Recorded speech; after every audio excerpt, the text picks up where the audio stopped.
আসসালামু আলাইকুম ওয়া রাহমাতুল্লাহি ওয়া বারাকাতুহু। আসেন আপনাদেরকে একটা জিনিস দেখাই, ভালোভাবে দেখবেন। আশা করি আপনার অন্তরটি অনেক খুশি হবে। এই দুনিয়ায় যখন অধিকাংশ মানুষ ব্যস্ত কিভাবে আরো অর্থ উপার্জন করা যায়, কিভাবে জীবনে আরো চাকচিক্য আনা যায়, সেই চিন্তায় ডুবে আছে অনেকে।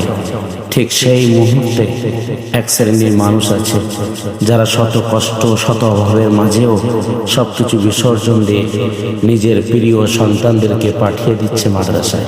কেন জানেন? শুধু একটাই উদ্দেশ্য, আল্লাহর সন্তুষ্টি অর্জন, কোরআনের সাথে নিজেদের সন্তানদের জীবন গড়ে তোলা। আর এই ছোট্ট ছোট বাচ্চাগুলো মা বাবার ভালোবাসা, ঘরের আরাম আয়েশ সবকিছু পেছনে ফেলে রেখে নিয়োজিত আছে এক মহৎ পথে। এরা শুধু ছাত্র নয়, এরা কোরআনের বাহক, আগামী প্রজন্মের নূর। এরা আমাদের উম্মাহার গর্ব। দেখুন, ঘটকপুকুর আবু বকর রহমতুল্লাহ আলাইহি সিদ্দিকিয়া মেমোরিয়াল মাদ্রাসায় গতকাল এশার নামাজের পর কত সুন্দরভাবে তারা তেলাওয়াত করছে সূরাতুল ওয়াকিয়া। এই তেলাওয়াতের উদ্দেশ্য মাদ্রাসার দাতাবৃন্দ যারা পরকালগত তাদের জান্নাত কামনা এবং যারা দুনিয়ায় জীবিত তাদের শান্তিময় জীবন কামনার উদ্দেশ্যে।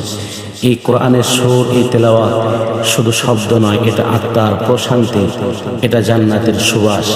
আল্লাহ তাআলা এই নিষ্পাপ শিশুদেরকে কবুল করুন, তাদের হিফজকে সহজ করুন এবং তাদের মা বাবাকে উত্তম প্রতিদান দান করুন। আমিন সুম্মা আমিন। ভিডিওটি ভালো লাগলে বেশি বেশি শেয়ার করবেন, সমাজে ছড়িয়ে দেবেন। কোরআনের বার্তা, কোরআনের আলোর ফয়েজ বিশ্বের বাজারে পৌঁছে যায়, এটাই আমরা চাই। আসসালামু আলাইকুম ওয়া রাহমাতুল্লাহি ওয়া বারাকাতুহু।